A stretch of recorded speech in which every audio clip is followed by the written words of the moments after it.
Welcome, Dr. James Beckett, Sports Card Insights. This is a listener question episode, but they all have to do with tributes that I have done or not done in the past. Thanks sponsors, Beckett Media, Beckett Grading, Beckett Authentication, ComC.com, Burbank Sports Cards, Mike Stadium Sports Cards, Heritage Auctions, Huggins & Scott Auctions, Topps, Upper Deck, and Panini. The National Sports Collectors Convention has just occurred.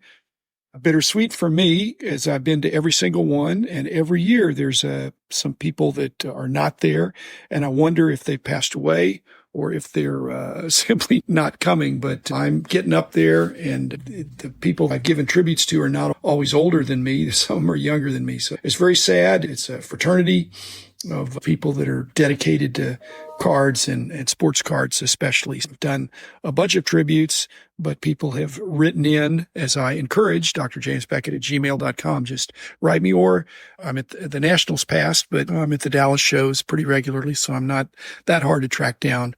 If you've got somebody you'd like me to, I basically want to do tributes to people where I can add some insight, and especially some sports card insight that's more than what you'd get just reading an obit. If I knew the person personally, or if their passing would in some interesting way affect the collecting habits of people. It brings greater fame and notoriety to the person as you look closely at their career. And hopefully you gain appreciation by seeing the clips and hearing the stories about somebody. So this kicked off a few months ago. I got a note from Mike mentioning, are you going to do a Jim Otto podcast tribute? I wasn't really a big Raider guy. I do acknowledge the Raider mystique. Anybody that's a lineman, not generally as much activity on their cards. I also didn't do a tribute to Larry Allen, offensive tackle for the Cowboys, who was just outstanding. Both those guys, Hall of Famers. It's no slight. Today is a tribute podcast. I'm going to talk about some of that, but normally it's going to be when things come up. And no offense, but I'm not going to do every sports death, do a tribute episode. I will note this: if I have any of these player lots on eBay, and especially individual player cards on my ComC account, it's obvious. As soon as somebody passes away, I get sales at full price. I don't mark them up. If it's for sale there and you want to buy it, you can just pull a trigger. So I'm not going to go in there and raise all the prices, but I can tell what's going on. A bunch of Jim Otto's just sold, a bunch of Larry Allen just sold. At any rate, that happens. And then it blows over after about a week. You can't raise your prices and hope that 2 weeks later people move on. Next was Chet Walker. There have been a number of basketball Hall of Famers that have passed away in the last few months. The point I wanted to make about Chet the Jet, I saw him play, but the fact that he came up after the Fleer set came out. So he had a window of playing some of his best years when there were no cards. And that's true of a bunch of those guys. Jerry West, Wilt Chamberlain, Oscar Robertson. They all had cards in the Fleer set. If Chet the Jet had not missed it, if he'd come out a year or two earlier, he would have been this. He just was a great player and a very worthy Hall of Famer. He never missed the playoffs. Now, there weren't as many teams, but still, he never missed the playoffs and was a great player. Next from Stukes, talking about the Bill Walton tribute. I was a big fan of UCLA and of Bill Walton as a player, as an MVP type player, as well as a facilitating piece of the Celtics as a sixth man. But he loved how Walton used the backboard. In the old days, I think people did, but by the time Walton came along, they didn't do it as much. You saw it with Tim Duncan. You saw it with Dirk. You're seeing it with Luka. There's a certain part of the court where I never figured it out when I went up for a shot. I just focused on the hoop. But apparently when you have your spots, and all of those guys, including Bill Walton, I think went pretty straight up. They had body control. So they weren't flying through the air and trying to shoot wild bank shots. Next was Mookie, one of my thoughtful contributors, Mookie Chilson. He wanted to clarify when I was attributing Willie Mays, again, very worthy of tribute, and the negativity, which I didn't mean to cast a negative pall, but he didn't finish strong on the field. But Mookie points out that last year when he was with the Mets, the ownership of the Mets really wanted him to come back to New York. And he did play okay during the season. He didn't do that great later, but apparently it was a personal request from Joan Payson, who Mookie says was Willie's biggest fan. But Willie is in New York City, and then they moved to San Francisco.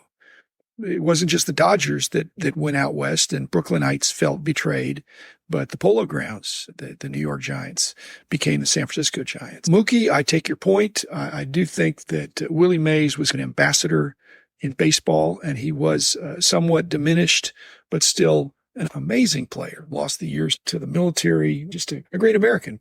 Next from Card Alchemy, appreciates the tribute to Willie Mays as well, but he keeps coming back to the price disparity between 52 Topps, Mantle, and Mays.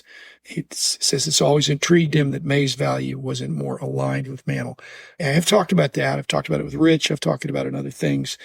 The 52 Topps comparison is not fair. The 51 Bowman comparison is fair. They are both in the same high series, so presumably an equal number were produced. Mantle, I think, is a condition rarity, even more so than Mays and 51 Bowman with off-centering. But 52 Topps, even the fact that 52 Topps Mantle is a double print, being in that last series, it's considered way tougher than the 52 Topps Mays, which is a semi-high, but still, it's not a hard card to find. It's valuable now. But the other thing is just when you get to 1953, they both have 53 Topps. The Mantle is 2 times as much as the Mays. And by scarcity, and I'm not saying it's discrimination, but Mantle just has a mystique. But if there was a case you could make for Mays should be greater than Mantle, given that Mantle was more popular, but Mays arguably over the long haul, the better player. The Mantle sells for more than the Mays right now. That could change. Next, Jerry West, Torsten Bauer, my German friend, who is a big Shaquille O'Neal collector. So obviously his comments on my tribute to Jerry West incorporate Shaq, that he thinks Jerry West was the secret sauce that got Shaq away from the Magic, and how Jerry West put together that next Lakers dynasty. It's pretty amazing. He got Shaq away from the Magic in that day and age when it just was hard to get a franchise player away from somebody. And then same thing, he figured out the way to get Kobe Bryant, who was not drafted by the Lakers. So he says that makes Jerry West the greatest general manager in NBA history. I will say this, that the position of general manager is right now, according to the NBA Finals, more important than the coaches. I think Brad Stevens and Nico Harrison were the unspoken stars of the NBA Finals from the Celtics and Mavericks, with masterfully putting together rosters that surprised, had the right kind of chemistry. And next from Stooks, again, that he loved the tribute to Jerry West, Mr. Clutch, Zeke from Cabin Creek. He said he still remember wearing the gold wristbands like West had, and that Baylor and West were maybe the best 1-2 punch in basketball. At a time, I think they were in the mid-'60s, especially scoring punch, especially when you consider that the Celtics had about 5 guys that were all really good, maybe 7 actually, or 8. Stooks is mentioning when he heard a Bob Cousy interview where he was talking about the Lakers going up against the Celtics, which was late in the career.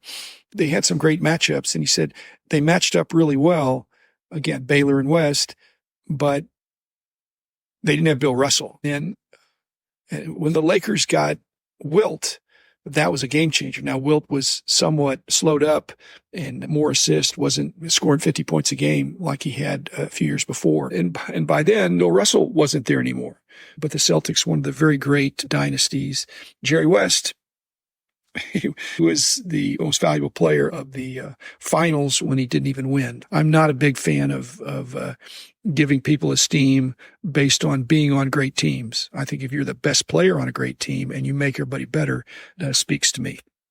And finally, there were a few tributes that I did not do that people have asked me about.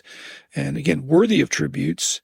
But one was John Stommen, co-founder of SCD, Sports Collectors Digest, and a good friend. But he passed away in 2001. Now, the scary thing is he was 70 years old when he passed away. I'm more than 70, and there are a lot of my friends are over 70, but he almost could go on the Mount Rushmore episode of someone past who helped build the foundations of this hobby, the modern hobby. He created this amazing classified ad, mail order, just the trading that went on and the sales that went on those days when you didn't have eBay. You just had the mail. You didn't have as many shows. That was amazing. And frankly, it affected me directly because when I got ready to do my magazines, I thought I cannot compete with his classified ads. So instead of having I'm not going to have ads. I won't do it because I wanted to have a fresh look at it. And I thought I'm going to be the alternative without ads. And dealers did seem to like that. Next was Bob Schmeirer. Again, the Philly show has taken on another new owner. I think that Joe Drellick and his buddies who are doing the national have taken that over and doing a great job. But the original co-founder, along with Ted Taylor, was Bob Schmeirer. And now he's passed away in 2015. And I think he was probably younger than I am now. I actually went to the second show in Philly, the second of all. The first one was in 75. I did not go to that one. It was a one-day show at Spring Garden College. I did go to the second one. I've got a story about that.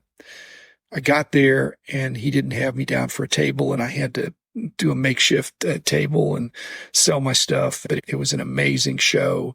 Philadelphia was a great city and it was in the city. And then it went on to become the Philly show at Willow Grove and Fort Washington and all those. And then lastly, there was somebody wrote about Jack Smalling, who was the quintessential autograph collector and the author of the address list. And I got to know him when I was doing some of my publishing stuff with Denny Eckes. Jack had a similar arrangement with Denny for many years where Denny would do some of the post-production and distribution of Jack's address list book, which was the go-to book. Now, Jack was born in 41. He was older than me. I hope he's still alive. But I thought I heard that he'd passed away. He doesn't come to the National anymore, but he was a stout guy. He was a force. He brought order out of the chaos, which is something I always have had a goal to do too. Again, I wish I could do all the tributes, but it gets melancholy if you do too many tributes, even when you're praising people that have passed. But thanks for your letters and your comments at shows and in the mail or in the email. And I appreciate it. We live in a world where people have finite lives, and that's the only world we know. Thanks, everybody. I will look forward to doing some more episodes.